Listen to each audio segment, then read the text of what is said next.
코로나19로 전 세계가 어려움을 겪고 있는 지금 세계 경제의 전망은 어둡기만 합니다. 그중 흥미로운 기사를 한 꼭지 봤습니다. 많은 서구의 유수 부품 제조 기업들도 경제적인 어려움을 겪을 것으로 예상이 되는데요. 이를 기다리고 있는 사람들이 있다고 합니다. 바로 중국의 기업들이라는 겁니다. 2025년까지 핵심 기술을 가진 기술 강국으로 뻗어나가려는 중국에게 지금처럼 상황이 어려워진 서구 기업 헌팅을 위해 좋은 시기는 없다는 말입니다. 유럽에서는 특히 부품 핵심 기술이 뛰어난 북유럽 기업들이 대상이 될 거라고 합니다. 미국을 비롯한 여러 정부들은 최근 들어서 중국 기업들의 기업과의 합작이나 병합, 또 기술 이전에 상당한 제약을 두어왔습니다. 이게 방위 산업에 관련된 것이면 더했죠. 문제는 이제는 방위 산업만이 국가 안보와 관련된 것이 아니라는 점입니다. 지금 가장 중요한 핵심 기술은 인공호흡기를 만드는 기술일 텐데요. 주로 유럽과 미국에서 만들어지고 있다고 하네요. 직접적으로 안보와 관련된 것이 아니라 해도 엄연히 국민의 보건과 관련된 비전통 안보입니다. 코로나19 이후의 세계, 더 정글 같아질 것 같습니다. 네, 4.15 총선에서 당선된 분들 만나보고 있습니다. 이번에는 핸드볼 선수 출신으로 92년 바르셀로나 올림픽의 금메달리스트이자 또 우리 대중들에게는 영화 우생순의 실제 모델로도 알려진 분이죠. 경기 광명갑의 임오경 더불어민주당 당선인 연결돼 있습니다. 안녕하세요. 안녕하세요. 네, 오경입니다. 네네, 당선 축하드립니다. 감사합니다. 네, 정계에 딱 입문하시자마자 총선에 승리를 거두셨는데, 자, 올림픽에서 금메달 따셨을 때하고 지금 금배지 다셨을 때하고 언제가 더 기분이 좋으세요? 솔직하게 말씀드리겠습니다. 네. 금배지를 달았을 때가 좋지만 지금 입장에서는 금메달을 획득했을 때가 더 좋아요. 아, 그럼 왜 그러신 거예요? 네. 금메달을 획득하면 지옥훈련을 걸쳐서 금메달을 획득한 순간에 끝이에요. 메달을 획득하면. 그런데 금배지는 제가 고생을 하고 금배지를 달았는데 시작이더라고요. 아, 이제는 제가 진짜 국민을 상대로 내 지역 시민들을 상대로 시작인 거예요. 제가 공약을 발표하고 한 분 한 분 만나서 약속을 한 부분들을 실천해야 되는 거고 약속을 지켜드려야 되는 부분들이기 때문에 금배지를 다는 순간에 다른 사람들은 모르겠어요. 좋아할 것 같지만 저는 금배지를 다는 순간에 눈물이 나더라고요. 당선됐을 때 눈물이 나더라고요. 네네. 그 이유는 제가 이제 이분들하고 약속한 거를 지금부터 해야 되니까 그런 네네. 마음으로 눈물이 더 나더라고요. 네. 금메달은 일단 따고 그 기쁨만 누리면 되는데 이제 금배지는 지금부터 시작이고 앞으로 또 많은 약속을 지키셔야 되는 무한 책임감을 느끼시기 때문에 기쁘지만 또 이렇게 굉장히 무거운 책임감을 느낀다 이런 말씀이시죠? 네, 금배지는 끝이 없고 네. 계속해서 국민을 또 우리 강명시 시민들을 위해서 제가 계속해서 시작을 해야 되는 네네. 거기 때문에 그렇습니다. 네. 자, 지금 이제 사실은 자유한국당 당시에 자유한국당에서도 러브콜이 있었다는 얘기가 있었어요. 근데 더불어민주당에 입당을 하셨는데 더불어민주당을 택하신 이유가 뭔지 좀 지금은 들어볼 수 있을 것 같은데요. 예전에 러브콜이 들어왔을 때는 그때는 정치에 제가 관심이 전혀 없었고요. 네. 국정농단 2016년에 음. 국정농단 촛불혁명이 생겼을 때 최선을 다하고 항상 물에서 유를 창조하고 새로운 길을 개척하고 여성 또 첫 모델로서 새로운 길을 개척하고 있는 저에게는 너무나 힘든 시기였어요. 어떠한 문제가 발생이 됐는데 모든 스포츠 분야 사람들에게 마이너스 효과가 왔거든요. 네네. 그래서 저는 열심히 하고 있는 사람에게는 상을 줘야 되는데 오히려 채찍이 같이 왔던 거죠. 그래서 그러한 사건을 일으킨 사람은 따로 있는데 열심히 음지에서 고생하는 사람들에게도 너무나 채찍이 한꺼번에 몰려와서 세상이 이렇게 돌아가면 안 되겠다. 잘한 사람에게는 칭찬을 해주고 못한 사람에게는 강하게 엄벌한 채찍을 좀 해줘야 되는 이러한 부분들을 좀 더 정확하게 구분을 좀 지어내야 될 것 같다. 그때부터 좀 강하게 마음이 잡히기 네. 시작했어요. 그러고 있을 때 더불어민주당에서 이제 손을 좀 내밀어 줬었는데 그렇게 고민을 하다가 작년에 마지막에 손을 잡게 되었습니다. 그리고 그 이후에는 문재인 대통령의 슬로건에서도 나왔던 것처럼 저희 스포츠가 공정한 기회는 평등하고 가정은 공정해야 되거든요. 그래서 그러한 부분들 슬로건이 너무 저하고 가치관이 맞아서 문재인 대통령 정권에 우리 스포츠 세계에서도 내가 조금 도움될 수 있으면 좀 도움을 드리고 싶다. 이러한 생각을 하게 되면서 당에 입당하게 되었습니다. 네. 자, 당선 확정이 된 직후에 이런 말씀을 하셨어요. 입으로 하는 정치가 아닌 현장을 뛰며 많은 이야기를 듣는 정치를 하고 싶다. 근데 사실 이런 말씀 다 하시거든요. 그래서 우리 이모경 당선인께서는 좀 구체적으로 어떤 식으로 많은 이야기를 들을 것인지 좀 듣고 싶은데요. 제가 이번에 그 전략공천으로 가서 가장 많이 들었던 얘기가 무슨 핸드볼을 하는 사람이 정치입니까? 이런 소리를 많이 하셨어요. 네. 운동했던 사람이 정치를 할 수 있겠어요? 편견이 너무 이게 강하더라고요. 그런데 막상 현장에 가서 제가 직접 뛰어다니고 말보다는 사람 한 분 한 분씩 낮은 자세 섬기면서 경청하고 그리고 같이 아파해주고 같이 웃어주고 이제 이러면서 제가 새로운 신세계를 접하게 된 거예요. 그러면서 제가 하나하나 좀 글씨도 이렇게 써놓으면서 평생 잊지 못할 새로운 길이기 때문에 잊지 못할 것 같은 거예요. 이 시작을. 네. 그리고 제가 말씀드렸던 것처럼 정치는 배지를 달았을 때 ING 끝이 없는 시작인 것 같아요. 그래서 저는 모든 그 정치인들이 말보다는 행동으로 하겠다라고 하시겠지만 그 약속을 제 자신한테 수도 없이 하면서 이모경 너만큼은 그래도 말보다는 행동으로 발로 뛰어다니 현장을 더 많이 뛰어다니는 사람이 되자 이 약속을 제 자신한테도 하고 있고 유권자들한테도 했는데 그 약속을 지키기 위해서 노력할 것입니다. 네, 지역구 주민과의 스킨십 또 그들의 이야기를 많이 들어주는 그런 정치인이 되겠다. 그 약속을 꼭 지키겠다라는 말씀이신데요. 네, 이모경 당선인이 이제 21대 국회에서 어떤 역할을 맡을지 궁금해하는 분들이 많습니다. 저는 사실은 이제 물론 이제 문화, 체육 이쪽 관련된 것도 많이 하실 거라고 생각이 드는데 개인적으로도 궁금한 부분도 있고요. 그리고 지금 청취자 문자로 질문이 온 게 있는데 저랑 같은 생각을 하셨더라고요. 체육계 미투 문제가 한 1, 2년 전 터지지 않았었습니까? 굉장히 그때는 반향이 컸었는데 그 이후로 시간이 지나면서 뭐 늘 그렇지 뭐라는 말이 생각나듯이 묻혔습니다. 지금 청취자 문자 중에는 제2의 심석희 선수가 없도록 힘써주세요라는 문자가 왔는데 이 부분에 대한 것도 좀 생각을 하고 계시는지 궁금한데요. 네. 일단 제도적으로 조금 더 지금 현재 올해 또 1월에 통과된 부분들도 미투 사건 통과된 부분들도 있는데 법안이 통과되었는데 좀 더 강하게 제가 좀 섬세하게 현장에 있었던 사람이니까 좀 더 강하게 입법을 할 것은 하고 또 좀 수위 조절을 해야 될 거는 좀 해야 될 것 같아요. 그래서 두 번 다시 그런 게 발생하지 않게 하기 위해서는 저희가 어릴 적부터 그러한 교육을 실시해야 되고 그러는 것 같아요. 근데 당연히 성인팀이 되어서 그러한 교육 몇 번으로 인해서 저희가 받아주기는 늦은 것 같아요. 그래서 어릴 적부터 단계별로 계속해서 의무화 교육을 통해서 그런 일이 발생하지 않도록 어릴 적부터 교육을 좀 시키고 싶은 그런 생각을 가지고는 있습니다. 그러면 당연히 저는 이제 문체부 쪽 일을 제가 문체위 쪽 일을 해야 되는 건 맞는 것 같지만 저는 반대로 다른 분야 쪽도 관심이 많아요. 예를 들면 어디요? 제가 혼자 운동을 하면서 혼자 아이를 출산해서 혼자 키우면서 살았기 때문에 경력 단절에 대해서 여성들의 경력 단절 이러한 부분들이 두려워서 아이를 바구니에다 넣어서 데리고 다니면서 키웠고 그렇기 때문에 그러한 부분들 여성하고 관련된 부분도 좀 관심이 많고 그리고 좀 제가 세대별 격을 좀 줄이기 위해서 저는 세대 간의 좀 그런 격을 줄이기 위해서 어린아이들에게도 관심이 많고 청소년들에게도 관심이 많아요. 지금 제 딸이 딱 이제 20대인데 20대 청년들에게도 관심이 좀 많아요.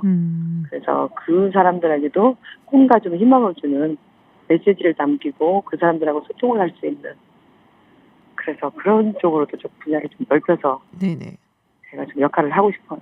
네, 문화체육도 물론 이제 일을 하시겠지만 뭐 교육이라든지 또 여성 문제라든지 이런 쪽에도 굉장히 관심이 많으셔서 그쪽 분야에서 일을 많이 좀 열심히 하고 싶다라는 말씀이시군요. 네네. 네, 알겠습니다. 지금 뭐 광명에서 들으시는 분이 계신가 봐요. 광명댁이라고. 네, 임 의원님 응원합니다라는 문자 왔습니다. 또 다른 분들도 문자 많이 보내주셨어요.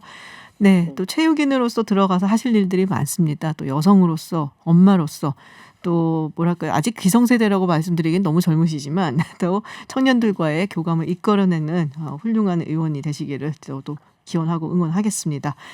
네, 다시 한번 당선 축하드리고요. 오늘 말씀 고맙습니다. 감사합니다. 네, 지금까지 이모경 더불어민주당 당선인과 이야기 나눴습니다. 네, 여론조사계 대표 훈남들 모셨습니다. 윤희웅 오피니언 라이브 여론분석센터장, 배종찬 인사이트K 연구소장 나오셨습니다. 어서 오세요. 네, 안녕하십니까. 네, 원래 세 분 모셔야 되는데 이택수 대표님께서 안 나오셨어요. 어디 갔는지 아세요? 배종찬 소장님.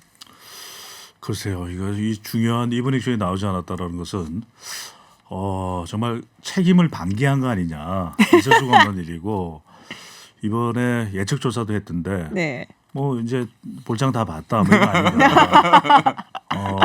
다음번에는 꼭 이제 나와서 직접 노래로 우리를 위로해 줘야 되지 않을까. 노래로 위로를 해줄 것이다. 오늘 좀 바쁘시대요. 네, 일이 좀 있으셔서 개인 회사 일이라고. 다 이유를 대기 힘들 땐 바쁘다고 이야기를 합니다. 그렇죠. 저도 그래요. 그냥 보고 싶지 않거나 나오기 싫으면 그냥 바빠 그러고 마는데. 사실 이건 정말 솔직한 말씀인데 네. 둘러도 충분해요. 그동안 좀 시간도 많이 짧았고. 네, 맞아요. 네, 이 기회에 결단을 내리시죠. 그럴까요? 네. 그러면 둘러 가는 걸로? 저는 다른 생각을 했는데 본인이 못 나오시면 김주영 이사라도 보내시지 왜 그렇게 빵꾸를 내셨을까? 속마음은 그러셨군요. 뭐 살짝 뭐 너무 영화배우급 정말 외모여가지고 용납할 수가 없어요. 정말 가슴이 무너지네요. 네. 네, 이야기 뭐 나눠보도록 하겠습니다. 자, 뭐 그날 두 분 다 너무 바쁘시더라고요. TV에 계속 나오시고 뭐 여기 나왔다가 저기 나왔다가 하셨는데 대체로 민주당이 승리할 거란 예측은 했었어요. 우리가 이미 선거 전에. 근데 이렇게 압도적인 승리를 거둘 것 같다라는 얘기를 했었던 분은 뭐 조심스러우니까는 사실은 안 하셨겠지만 어떻게 지금 와서 하는 얘기지만 나는 예상했었다. 네. 네. 항상 이렇게 이제 선거 개표 결과 나온 이후에는 이런 질문을 받게 돼요. 그러니까요. 근데 불과 몇 년 전만 해도 굉장히 수줍게 설마 제가 어떻게 그렇게 정확히 맞추겠습니까 그랬는데 이번엔 예상을 했죠. 네. 상당히 뻔한 답이었어요. 네네. 욕설이 올라오나요? 아니에요. 아직은 없어요. 사실은 그 많은 이제 여론조사들 발표됐잖아요. 네네. 물론 안 된 곳들도 있습니다만은 됐던 것들을 이제 봤을 때는 지역구에서 이런 이제 160석 이상 나올 수 있는 흐름들이 이제 이미 확인은 됐었고, 그래서 지역구에서 150석 여당이 네네. 과반은 할 것이다라고 하는 것들은 대부분 사람들이 인식하고 있었는데, 그것은 이제 강하게 선거라고 하는 특수성이 과연 설마 이렇게 압도적으로 날 것인가에 대한 부분에 대해서 조심스러운 분들은 이제 사람들이 많이 가지고 있었던 것 같아요, 전문가들이. 그렇군요. 네. 사전 투표율이 굉장히 높았어요. 네. 그게 역할을 아무래도 했겠다라고 보여지기도 하는데. 양쪽으로 다 역할을 했을 것 같아요. 조금 양쪽으로 전에도 다. 이제 윤희웅 센터장이 이야기를 했던 대로 네. 이번 총선 결과를 분석한 몇몇 보도 기사를 보면은 사전 투표율에서는 여당이 상당히 앞섰기 때문에 이 본선거일에 보수표가 많이 몰려 나왔는데 그럼에도 불구하고 뭐 역부족이었다 이런 해석을 하는데 꼭 그렇지만은 않다고 봐요. 누구를 찍었는지 사실 공개되는 건 아니거든요. 연령대만 추측하는 건 지나치고 이번에 선거 열기는 모든 연령대에 다 뜨거웠잖아요. 물론 20대는 좀 낮았다라고 하는 중앙선관위 분석 자료도 있기는 한데 그렇다 하더라도 그건 예상됐던 일이고. 그렇죠. 20대는 항상 예. 사실 조금 낮은 편이긴 그러니까 하죠. 3, 40대와 60세 이상의 결집 대결에서 네. 50대의 역할이 상당히 중요한 선거였다는 얘기를 하는데 그래서 저는 사전 투표율과 본 선거일 다 투표율 높았잖아요. 저는 다 결집했다. 양쪽 다. 그렇게 봅니다. 양쪽 다 결집했다. 사전 투표율이 이제 투표를 안 할 사람들, 못 할 사람들을 하게 하는 효과가 분명히 이제 있는 것이거든요. 물론 20대 요번에 이제 지난번에 비해서 투표율이 떨어지긴 했을 것으로 예상이 되기는 합니다. 최근에 20대 정치 외면 현상 크기 때문에 지난 총선에서는 20대가 오히려 30대보다 투표율이 높았거든요. 기본적으로 어쨌든 과거에 비해서는 20대의 투표율이 높아진 건 맞고 지금도 이 사전 그렇죠. 투표 때문에 네. 사실 과거에 비해서는 지난번보다는 낮겠지만 과거에 비해서는 이제 높아지는 건데 왜냐하면 우리나라 이제 20대들의 주소지 행태를 보게 되면 네네. 실제 거주지와 주민등록 주소지가 다르죠. 불일치하는 네. 비율이 맞아요. 달라요. 젊은 층에서 높아요. 네. 대한민국에서는 저도 이제 한 30대 초 중반 가까이 돼서 옮긴 것 같아요. 고향에 있다가 그러다 보니까 고향에 내려가거나 아니면 또 서울의 집인데 고향 지방에 있는 분들은 와야 먼 거리를 가야 되기 때문에 여러 가지 이제 비용들이 발생하게 되는 것이니까 포기를 해버리는 사람들이 많았었는데 네. 이 사전 투표 제도는 그것을 이제 넘어설 수 있게 해준 것이거든요. 해소하게 해준 것이거든요. 전국 어디서나 할 수 있으니까. 그래서 이제 투표율이 어쨌든 올라가는데 기여한 측면이 있다고 할 수 있겠고요. 그게 젊은 세대들이 사실 늦게 이렇게 주민 주소지를 바꾸거든요. 주민등록지를 바꾸거든요. 근데 지금 생각해보면 잘못한 거예요. 왜요? 빨리 해서 새 장기주택 마련 저축의 기간이 늘어나는 건데. 갑자기 경제 얘기를 하고 있어요 지금.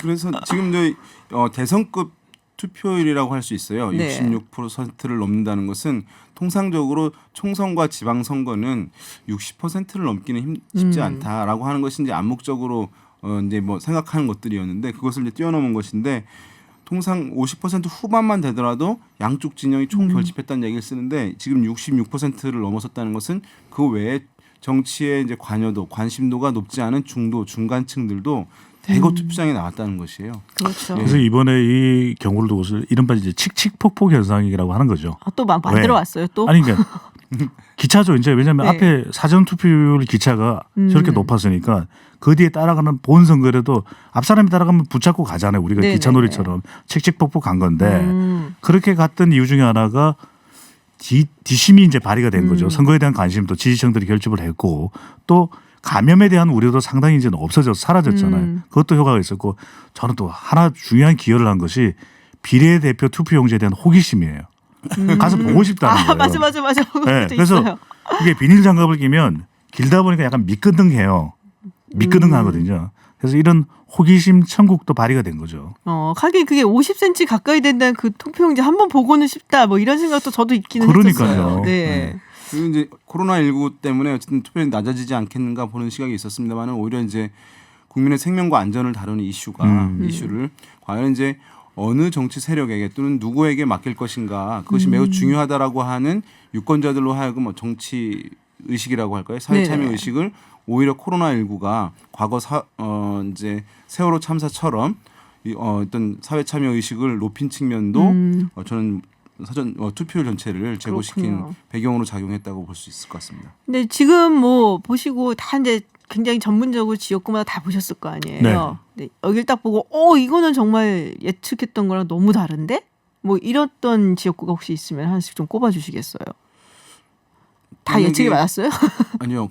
그러니까 공주, 부여, 청량 같은 네네. 경우에는 청와대 대변인을 지냈던 박수현 후보가 네. 어쨌든 뭐 팽팽한 것도 있었지만은 대부분 이제 앞서는 상당한 폭을 두고 앞서는 조사 결과들도 네네. 막판까지 나왔었는데 실제 뚜껑을 열어봤을 때는 미래통합당의 정진석 후보가 네네.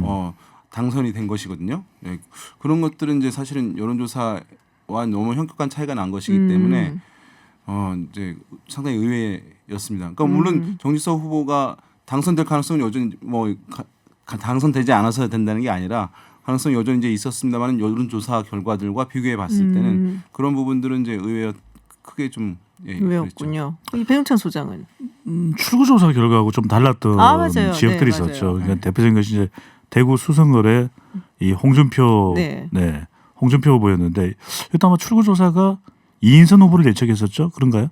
거의 비등했던 비슷하게. 항상 비등하게 네. 나왔어요. 거기는 사실. 그리고 사실 저는 더 의미 있게 봤던 것은 서울 종로의 출구조사였죠. 워낙 출구조사가 쉽지는 않습니다. 네네. 출구조사가 또 이번 경우에는 사전투표율도 높았고 뭐 아주 구체적으로 말씀드리기는 그렇지만 그런 어려움들이 있었죠. 근데 이제 왜 저는 여기에 의미 부여를 하냐면 출구조사상으로 보면은 큰 차이가 아니었잖아요. 그러니까 이 이낙연 후보 당선인이죠. 그 다음에 황교안 후보 아마 이 격차가 이 아주 좁았다면 한 자릿수 한 5%포인트 정도 격차였다면 또 반응이 달랐었을 것 같아요. 근데 실제 최종 개표 결과는 꽤 차이가 있었죠. 그래도. 그렇죠. 그래서 저는 여기서 출구조사의 예측대로였다면 이 선거 후의 상황도 달라졌을 수 있었던 만큼 여기에서의 뭐 당락이 바뀐 건 아니에요. 네. 하지만 그 격차에 대해서는 상당히 의미를 좀 부여하고 싶습니다. 근데 재미있는 게 있더라고요. 이 뭐 몇 군데 이제 지역구에서 더불어민주당 후보들이 당선이 됐는데 비례대표는 미래통합당이 더 많이 가져간 종로가 사실은 그런 케이스였거든요. 네, 예. 비례대표 투표에서는 이제 종로에서 미래 한국당이 더 30%가 넘게 그래서 가장 많이 득표를 했거든요. 이건 또 어떻게 해석을 해야 될까요?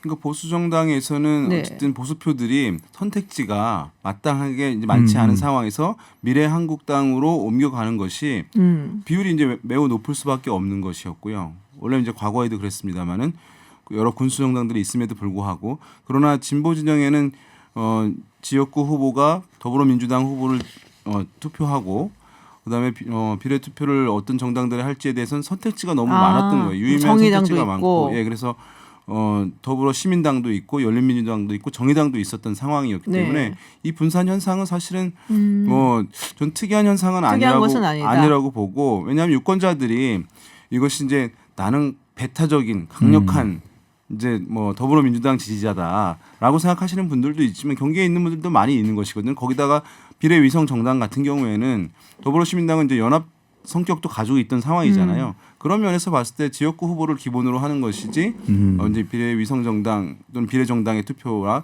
비교를 한다는 것은 너무 과하게 하는 것은 유권자들이 합리적으로 투표하려고 분산하게 하려고 하는 심리도 있는 것이기 하긴 때문에 예전에 투표를 했을 때도 예전 선거제도에서도 그러니까 민주당을 찍었던 분들이 정의당을 그러니까 비례대표는 주는 경우들이 상당히 많기는 했어요. 그래서 교차 과거에도 투표로. 보수정당에서의 네. 비례정당 득표율이 더 높았어요. 그래서 이제 이번에도 그런 흐름 속에 있었던 것이라고 할 수 있습니다. 교차 투표를 하게 되는데 이번의 경우에는 이제 진영 간 대결 구도 그러니까 우리 윤희용 센터장의 쌀떡 효과 이거에 이제 비추어 보면은 이런 현상이 일어나기 쉽지가 않아요. 그런데 네.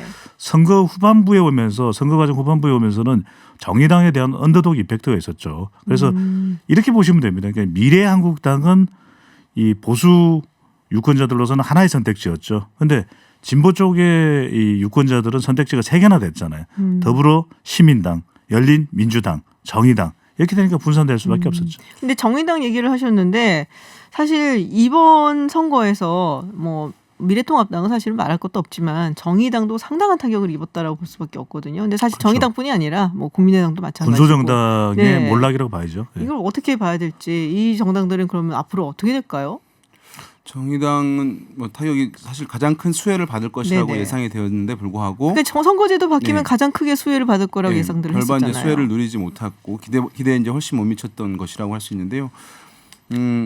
정의당의 어쨌든 그동안 보여왔던 이제 스탠스에 대해서 이제 부정적인 평가도 일정 부분 있었던 것 같아요. 뭐냐면 조국 전 장관 사태의 국면에서 어떤 정의당 지지층 중에서는 여러 가지 시각들이 있었을 수 네. 있을 텐데 이제 그때 이제 정의당 주류가 또는 지도부가 보였던 모습에 대해서 약간 이제 우리 야당으로서 그래서는 안 된다라고 생각했던 분들 같은 경우 지지가 이탈되거나 제약되는 부분들 있었다고 할 수 있겠고 이 선거법 개정 사실은 정의당한테 매우 중요한 것이었기 때문에 모든 사안에 대해서 거의 모든 사안에 대해서 여당과 사실은 입장을 같이 하는 모습들을 네. 보이게 되면서 야당으로서 독자적인 성격을 모습을 보여주는데 좀 미흡했던 부분들도 사실은 실망한 부분들이 있었을 수 있겠고요. 또 한 가지는 사실은 큰 틀에서 봤을 때 지금 많은 정당들이 정책을 진보 쪽으로 많이 이제 옮겨가 왔던 시즌이에요. 사실은 계속해서.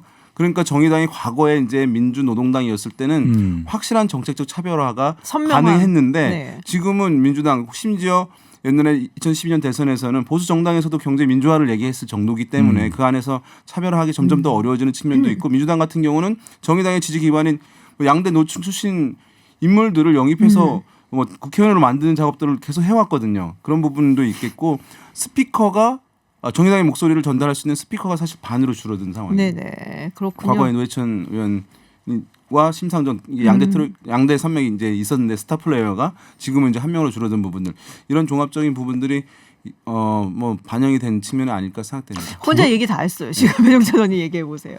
아니 혼자 이야기 다 하는 거 떠나가지고 지금 유튜브에서는 우리 두 사람이 나와 있는데 김주영 이사 이야기만 나오고 있어요. 아 그래요? 심지어는. 아 뭐라고? 아니 뭐 외모가 반칙이다. 반칙은 반칙이죠. 진행자까지 이러기예요. 아 사실은 네. 건데 뭐 어떻게? 저는 이게 워낙 진영 프레임 이야기를 많이 할 네. 수밖에 없는데 그렇기 때문에 이제 군소정당의 몰락이라는 이야기를 하고 그러니까 작은 세력이죠. 그러면 큰 세력에게 뭐 흡수되거나 일종의 합종 연행, 정계 개편 시나리오도 있다고 봅니다. 그런데 역으로 뭐냐면 일종의 계속해서 순환 구조가 계속되는 건 지난번에는 분명히 제3선택제라고 하는 국민의당이 있었잖아요. 4년 전에. 근데 이번엔 진영 대결이 됐거든요. 그렇다면 다음번에는 여기에 대한 반발 작용으로 또 하나의 선택지가 또 선택받는 현상이 올 거라고 봅니다. 그러면 지금의 군소정당은 적어도 이럴 건 없거든요. 왜? 워낙 의석수가 작으니까 이들을 비판하기는 쉽지 않아요. 그리고 정당 지지율도 거의 주저앉을대로 주저앉아 있잖아요. 그럼 기회는 옵니다. 왜냐하면 이 두 정당 간의 대결 구도 속에서 제3의 선택지를 바라는 유권자들에게 또 시간은 상당히 좀 많이 남아있긴 하지만 4년 뒤에 또 다른 저는 기회가 올 걸로 생각이 듭니다. 지금 뭐 청취자 문자들이 많이 오고 있는데요. 예. 네, 윤 센터장님 날카로운 분석 좋다 이런 칭찬이 감사합니다. 있고요. 네, 윤희용 센터장님, 배종찬 소장님 모든 라디오에서 나오신다고 하도 들어서 외웠다는데 딴 데 가서 한 얘기 여기 와서 또 하시는 겁니까 지금? 아닙니다. 오늘은 완전히 다른 이야기를 하고 아 있어요. 그래요? 네. 오. 네, 그리고 배종찬 소장님 기대하셔도 좋습니다. 배정찬 소장님 팬이신가 봅니다. 오늘 3번 뵙는다고. 아. 오전에 TVN 그리고 오후에 허리케인 그리고 또 뵙는다. 네 번 출연했는데. 아 그래요? 4번인데 한 번 빼먹으셨네요. 바쁘신 가운데 수면 부족이 걱정이 된다. 건강을 잘 챙기라는 응원 문자 왔어요. 예, 건강은 뭐 그렇습니다. 너무 잘 챙기시죠? 겨울잠을 많이 자가지고.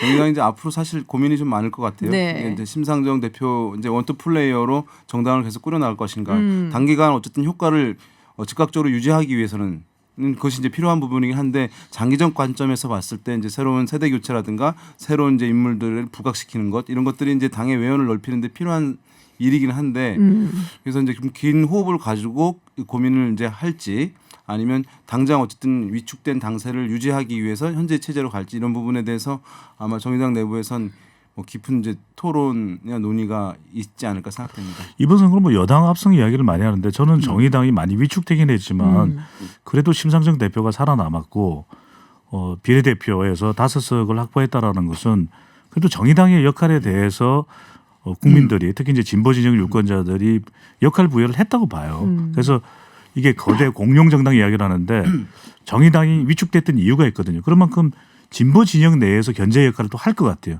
정의당이 더불어민주당에 대해서. 그러면 그 역할 정도를 한다면은 앞으로 지지율도 그렇고 뭐 다음 선거에서 한참 남아 있긴 하지만 의석수를 충분히 더 가져갈 수 있는 그런 기회도 생기리라 봅니다.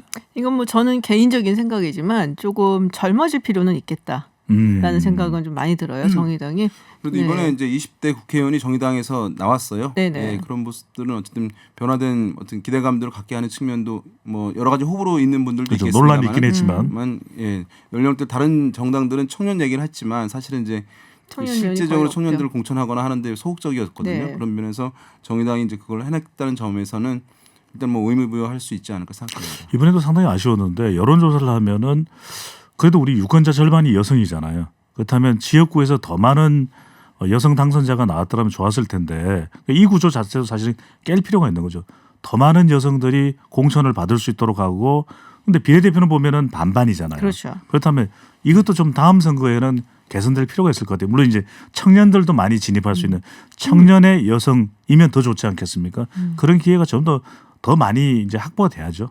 사실 이제 정의당 같은 좀 진보 정당이 바라는 거는 물론 여러 가지 뭐 이념에서 스펙트럼에서 왼쪽에 가 있는 것도 중요하지만 새로운 시각들 던져주잖아요. 우리가 그렇죠. 바라보지 못했던 뭐 일들이라든지 이슈라든지 그런 면에서 우리가 정의당이나 혹은 또 청년들 빨리 이제 뭐 국회로 좀 많이 들어와서 우리가 차마 보지 못하고 지내왔던 이런 것들을 조금 던져주는 그런 역할을 해줬으면 한다라는 좀 기대가 있는데 하여튼 뭐 21대 국회 조금 어떻게 변화해 갔는지 좀 두고 보도록 하고요.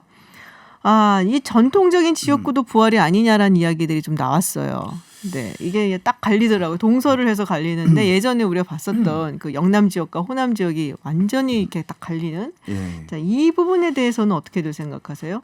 그래서 이제 지도로 색칠을 하게 되면 뭐 색이 파란색과 그렇죠. 이제 핑크색으로 이제 갈리는 모습. 과거에는 빨간색이었는데 핑크색인데 네. 어쨌든 많은 논의가 있습니다. 특히 이제 뭐 호남 같은 경우에는 그렇죠. 국민의당에서 이제 거의 민주당으로 넘어간 것이고 지금 주목돼서 얘기되고 있는 것이 PK 지역에서 특히 이제 부산 지역에서 18개 의석수 지난번에 민주당이 5의석을 가지고 있었고 중간에 재보궐선거에서 한 석을 추가해서 6의석이었는데 절반으로 반토막이 난 상황이거든요.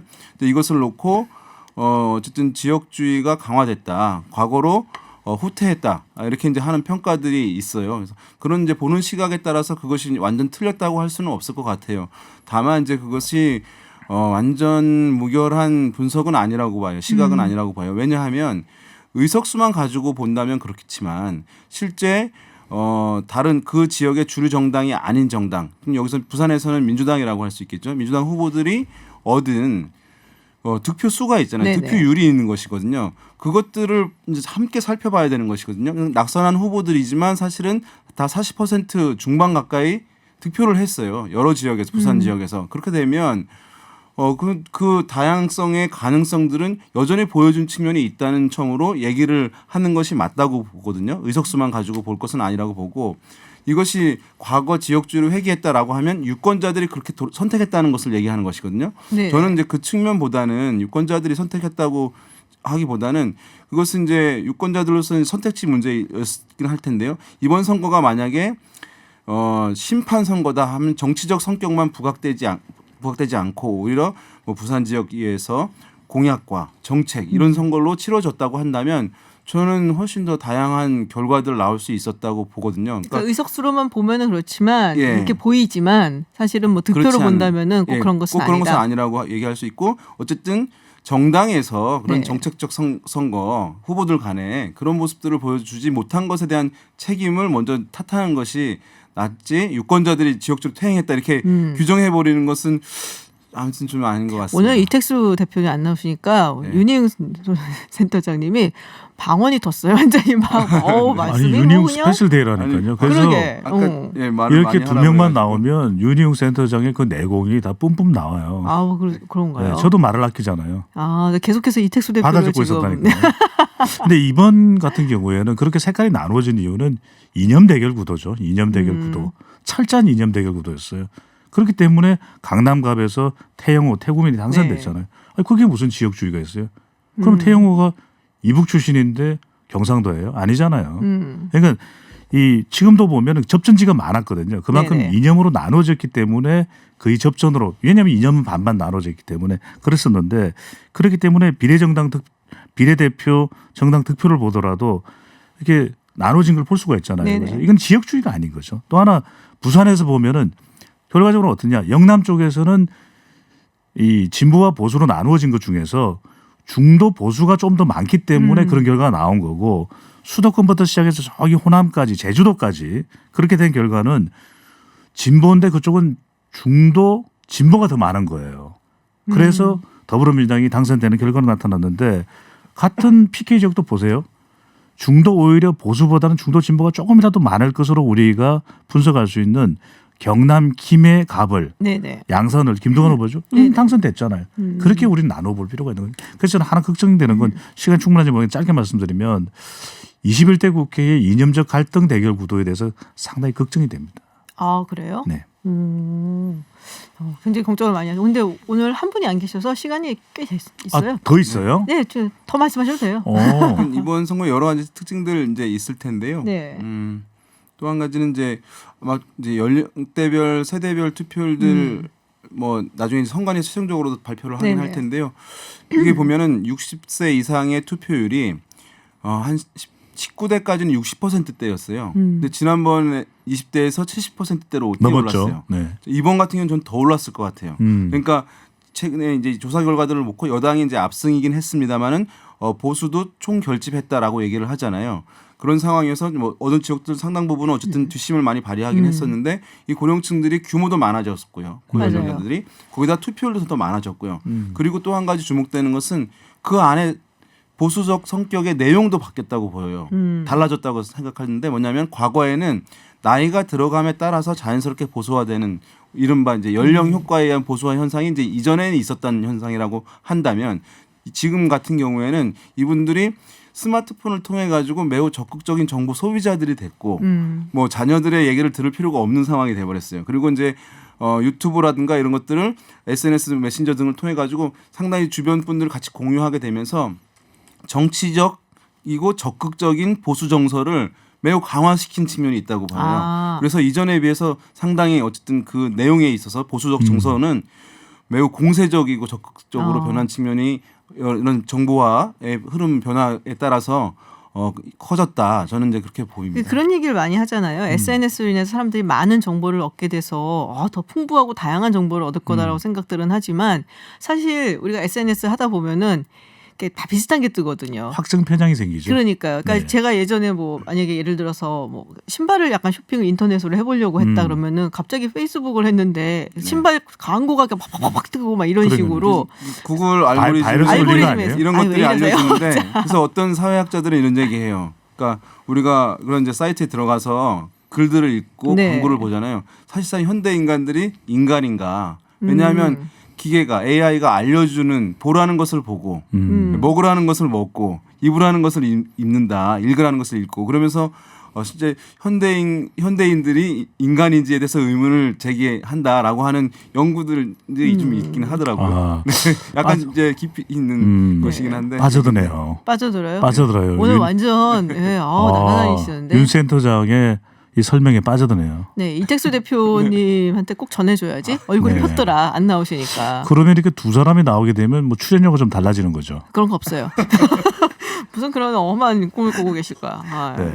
그래서 지금 네. 연령대 내에서도 그래서 어떤 매체에서 정보를 얻느냐에 따라서도 다변화되는 것 같아요. 그래서 20대도 보면 사실상 보수 진보가 거의 반반 아니냐는 이야기가 나오고 또 보수와 진보를 나누는 연령대도 50대 중반에서 그러니까 과거에는 굉장히 기계적이었죠. 저 연령대는 진보일 것이다. 연령대가 이 높으면 많으면 또 보수일 거다 생각하는데 요즘에는 80대 진보인 분들도 볼 수가 있어요. 깨볼 수 그리고 있습니다. 386 세대가 네. 지금 586이 되면서 사실 50대 초반과 또 좀 중반, 후반이 또 갈리거든요. 그렇죠. 그런 부분들도 사실은 좀 우리가 고령 사회가 됐다고 해서 또 고령 이제 연령층의 유권자들이 많다고 해서 이게 전부 다 보수화가 되느냐? 그렇죠. 그거는 뭐 또 결코 그렇지가 않아요. 근데 또 20대는 또 약간 보수화가 되는 것 같다는 얘기가 나오기 때문에 이게 네. 진짜 희한한 것 같아요. 20대도 흥미로워요, 사실은 20대의 보수화가 진행되고 있다라고 네. 얘기하는 것도 저는 또 너무 깊이가 없는 얘기인 것 같아요. 근데 말 붙이는 것은 좋기는 하겠지만 이제부터 뭐라고 뭐 호를 하나 붙여드려야 될 것 같아요. 그러니까요. 네. 왜냐하면 여전히 이제 20대에서는 이제 진보적 성향이 강하긴 합니다. 네, 그런데 이제 보수화 성향도 생겨나고 있기 때문에 이제 그 얘기를 붙이는 것이긴 한데 저는 이제 20대가 다양화되고 있다라고 얘기하는 게 맞다고 보여요. 왜냐하면 지난 대선에서 20대의 대선 후보의 득표율을 보게 되면 그때 문재인 후보가 제일 많이 득표를 한 것이긴 한데 20대에서도 그러나 심상정 후보, 안철수 후보, 유승민 후보가 다 10%를 넘었어요. 맞아요. 그리고 홍준표 후보도 10%에 근접했어요. 그러니까 20대의 성향들이 이미 그때부터 다양한 측면들이 있었던 것이거든요. 이것을 뭐 진보에 고정하든가 아니면 보수화가 상당하게 진행됐다라고 단정해 버리기에는 저희가 20대를 너무 이제 단순화해서 보는 것이라고 생각되고 네. 다양적 시각에서 바라봐 주는 것이 아마 20대들도 그것을 원하지 않을까 생각됩니다. 오늘 뭐 윤 센터장님 뭐 분석에 매우 뛰어나다는 그런 청취자 문자가 많이 오고 있습니다. 빠져들고 오늘이 윤희용 스페셜 데이네요. 윤희용 스페셜 데이. 네. 이택수 대표님께 꼭 전해드려야겠어요. 내가 문자 보내야지. 오늘 아주 그냥 신이 났더라. 굳이 앞으로 나올 필요가 있을까요? 이택수 대표님. 네. 제가 김주영 이사를 대신 보내라고 해볼까요? 끝까지. 그건 진행자 희망 사항이고요. 제 마음이죠, 뭐. 제 프로인데. 알겠습니다. 네, 오늘 이야기 여기까지 들어보도록 하겠습니다. 윤희용 센터장님의 또 아주 훌륭한 분석을 끝으로 해서 여론조사들 시간 마치도록 하겠습니다. 지금까지 배종찬 인사이트 K 연구소장, 윤희용 오피니언 라이브 여론분석센터장과 이야기 나눴습니다. 고맙습니다. 네, 감사합니다. 감사합니다.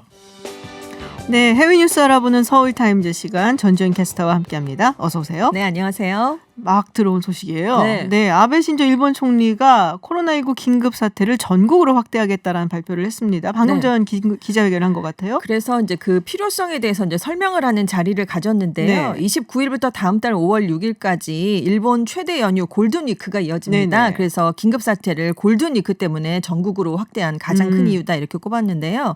왜냐하면 연휴가 길게 이어지니까 사람들이 나들이를 많이 가시거든요. 시민분들이. 그쵸. 그러니까 지방까지도 많이 가시기 낮아지기 때문에 감염자가 확산될 수 있는 위험이 커집니다. 그래서 지역 관광시설 등에 미리 휴업 요청을 할 필요가 있어서 긴급 사태를 전국적으로 확대했다라고 설명을 했고요.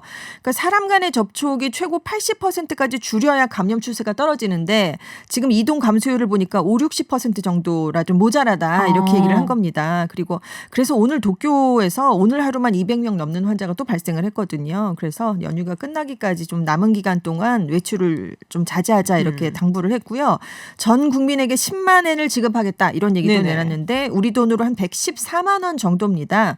근데 워낙 소득이 절반 이상 줄어든 가구에 30만 엔을 지급한다라고 해서 예산을 편성해 놨거든요. 그런데 이제 이거 갖고 안 된다라고 얘기가 많이 나왔기 때문에 워낙 아베 총리는 지난번 글로벌 금융위기 때 이제 한 번 줬다가 네. 많은 분들이 다 그냥 저축하는 바람에 별로 효과가 없어서 없었죠. 계속해서 반대를 하고 있었어요. 전 국민에게 현금을 네. 지급하는 방안을. 근데 입장을 전격적으로 바꿔서 지금 전 국민에게 10만 엔을 주기로 했습니다. 그래서 이제 필요한 예산이 6조 엔에서 14조 엔, 우리 돈으로 한 158조 원 규모로 배 이상 늘어나게 됐어요. 그래서 예전에 지난번에는 석 달 이상 주는데 걸렸거든요. 근데 네네. 이번에는 최대한 빨리 지급을 하겠다라고 했고 이걸 받으러 또 많은 분들이 몰려 나오면 안 되니까 줄을 그렇죠. 서거나 하면 안 되니까 전화와 온라인으로 신청을 받겠다라고 설명을 내놨습니다.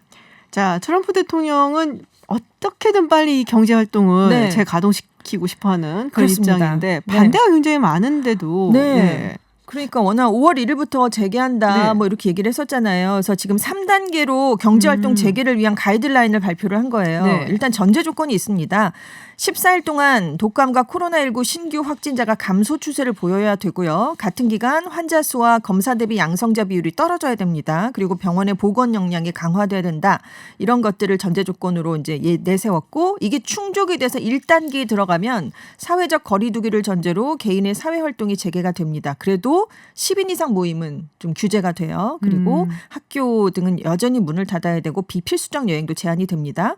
근데 이 1단계 요건을 2번 충족하면 2단계에 진입을 하는데 사회적 모임이 50명 이상으로 완화가 되는 거예요. 네네. 한 5배 완화가 되고 여행도 가능해지고 학교와 어린이집을 열 수가 있습니다. 그리고 1단계 요건을 3번 충족해서 3단계에 들어가면 뭐 공공장소 활동도 가능하고 기업의 직원 채용도 제한 없이 가능해지고 요양원 병원도 그동안 출입이 금지되다가 3단계부터는 이제 가능해지고요. 극장도 열 수 있고 뭐 이렇게 많은 것들이 완화가 됩니다. 그래서 상황이 좋은 주는 내일이라도 1단계에 들어갈 수 있다라고 했지만 워낙 이걸 할지 말지는 내가 결정한다라고 했었잖아요. 그런데 지금 반발이 너무 심해서 각 주가 경제 활동을 재개할지 여부는 전적으로 주지사들이 결정할 문제다라고 이제 한 발 물러섰고요. 하지만 이 지침이 너무 모호한 게 아니냐 이렇게 보건 전문가들이 계속 지적을 하고 있어요. 네. 그러니까 각 주지사가 단계 넘어가려면 14일 동안 코로나19 확진자 수가 지속적으로 감소해야 하는 그런 걸 거쳐야 되는데 검사에 대한 기준을 제시하지 않았습니다. 그러니까 도대체 어디에 맞춰서 지금 이렇게 해야 될 것이냐. 검진량 자체가 적으면 확진자도 적을 수밖에 없지 그렇죠. 않느냐. 이런 얘기가 나오고 있고요. 그리고 보건의료 체계를 통해서 코로나19를 확실히 잡을 수 있을 때까지 재개방을 보류해야 되는 게 아니냐. 이런 촉구를 하는 전문가들도 많이 전문가들은 있습니다. 거의 다 반대를 하는 것 같은데 그렇습니다. 지금 뭐 재선이 달려 있고 빨리 네. 경제적으로 조금 실물 경제가 살아나야 네네. 되니까 무리를 좀 하는 게 아닌가라는 생각이 좀 듭니다. 자, 중국 통계를 우리가 보통 믿을 수 없다는 얘기들을 많이 하기는 하는데 네.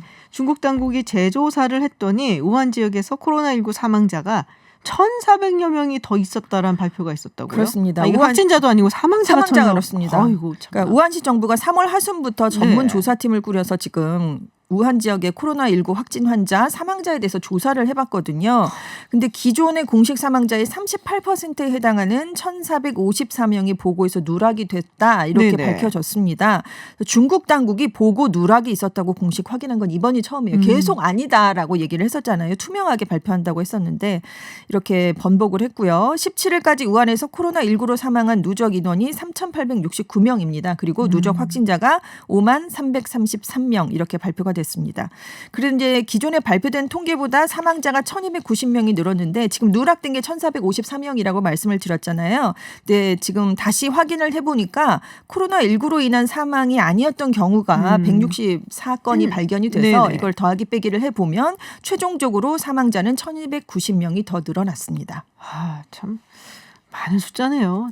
아, 그러니까 이제 세계 각국에서 믿을 수가 없다라는 얘기가 계속 나오고 있고요. 네. 빨리 진실을 밝혀라 이런 촉구를 하는 국가들도 근데 늘고 중국이 있습니다. 또 지금 마이너스 성장을 한다. 이게 네. 문화대혁명 이후 처음이라는 얘기죠. 44년 만에 처음이라고 합니다. 오늘 1분기 국내 총생산이 20조 6,504억 위안으로 발표가 됐는데요.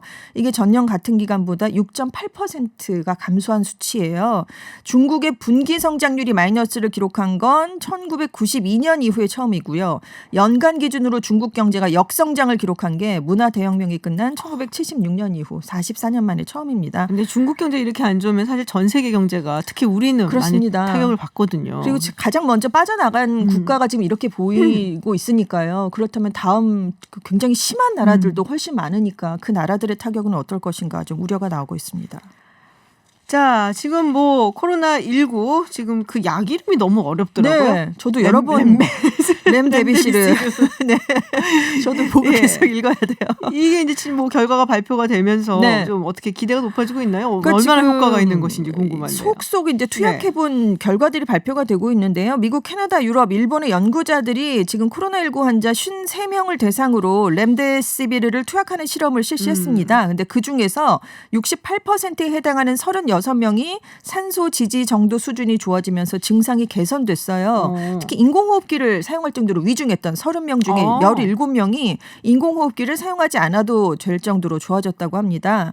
이게 렘데시비르가 느슨한 코로나 폴리메라제 즉 중합효소라고 하는데요. 이런 조직에 아무튼 어렵습니다만 네, 그런 것의 조직 일부인 것처럼 이렇게 위장을 하고 들어간다는 거죠. 그래서 바이러스를 속인 다음에 바이러스가 RNA 복제되는 걸 막는다고 합니다. 이 코로나 바이러스는 RNA 바이러스니까요. 이게 복제되는 걸 막아야 되거든요. 예. 근데 아무튼 위장에서 들어가서 그걸 못하게 막는다는 거죠.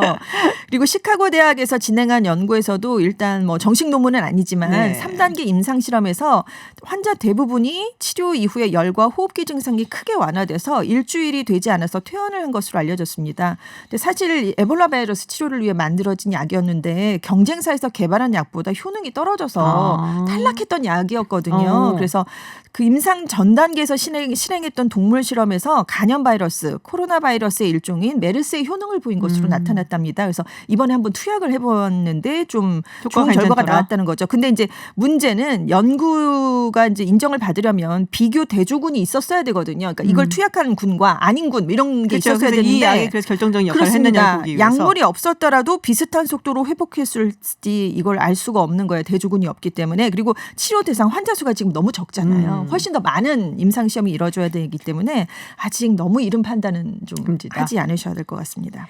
자, 영국 의회가 네. 700년 전통을 갖고 있는데 가상 의회로 진행을 하기로. 그렇습니다. 이제 코로나19 때문인데요. 네. 영국 의회가 되게 재밌어요. 그렇죠. 이 여러 가지로 네. 이해할 수 없는 그런 그렇죠. 전통들이 되게 네. 많거든요. 간격을 유지, 뭐 칼을 서로 겨누는 것만큼 들어가면 빨간색 줄이 있어요. 그렇습니다. 양쪽에. 네. 이게 이제 칼 서로 하도 싸우니까 네네. 그 안에서 칼 들고 네. 그래서 칼 양쪽에서 했을 때 그 거리만큼. 그 거리만큼 딱 떨어져야 되죠. 들어오지 말라고. 네. 그리고 굉장히 격렬하게 다투잖아요. 네. 아무튼 이제 하원 지도부가 이런 안을 내서 지금 21일에 부활절 휴회를 마치고 의회가 다시 열리면 정식으로 승인을 받으면 가상 의회가 열리게 되는 거예요. 왜냐하면 이제 사회적 거리두기를 지키기도 해야 되지만 의회는 계속 돌아가야 그렇죠. 되니까요. 그래서 하원에서 총리 질의응답, 각종 대정부 질의가 열리면 실제로 이 하원 회장에는 50명만 입장이 허용된다고 합니다. 국회의사당에는요. 네. 그리고 나머지 의원이 120여 명이 있는데 화상회의 앱 있잖아요. 그걸 통해서 참여를 한다고 그래요. 한번 이제 관심이 있으시면 우리 청취자 여러분들도 네. 유튜브 가면은 네네. 너튜브 가면은 되게 많아요. 그 영상에. 그렇습니다. 그러면은 별별 영상들이 다 있어요. 예를 들면은 여왕이 나와서 이제 뭐 연설을 하거나 네네. 이럴 때가 있는데 여왕은 그 하원에 안 가고 상원에 항상 가요. 그렇죠. 커먼스라고 부르잖아요. 네. 보통 사람들. 그러니까 거기 안 그렇습니다. 가고 네. 귀족들이 있는데 간다. 네. 그리고 여왕이 만약에 나와서 연설을 한다면은 의원 중에 한 명이 버킹엄 궁전에 네. 인질로 납치가 잡혀 돼 있어야 가서 가 있어야 되는 네. 옛날부터 내려오는 전통인데 그렇습니다. 재밌는 것들이 네네. 많습니다. 네, 해외 뉴스 알아보는 서울타임즈 여기까지 하도록 하겠습니다. 네, 전주현 캐스터와 함께했습니다. 고맙습니다. 네, 감사합니다. 네, 청취율 조사 전화가 와서 받으셨다고 네 터치하고 답하셨다는데요. 화이팅 보내주셨습니다. 고맙습니다. 다음 주 월요일까지 청취율 조사 기간인데요. 전화 받으시면 네 김진의 이브닝쇼 부탁드리고요. 나가는 곡은요. 제8요일이라는 영화의 사운드 트랙입니다. 네, 이미 성공한 세일즈맨 아리 그리고 돌아가신 어머니를 찾아 요양원을 탈출한 다운 증후군을 가진 조지의 프랑스 로드무비입니다. 함께하는 여정을 통해 서로의 상처를 치유하고 또 삶과 행복의 진정한 의미를 찾는 영화였죠. 돌아오는 4월 20일 장애인의 날입니다. 장애인과 비장애인의 함께 행복 찾기가 유난히 빛났던 영화 제8요일의 오리지널 사운드트랙 마망 라 플루 벨 두 몬드 들려드리면서 저는 물러가겠습니다. 지금까지 김지윤이었습니다.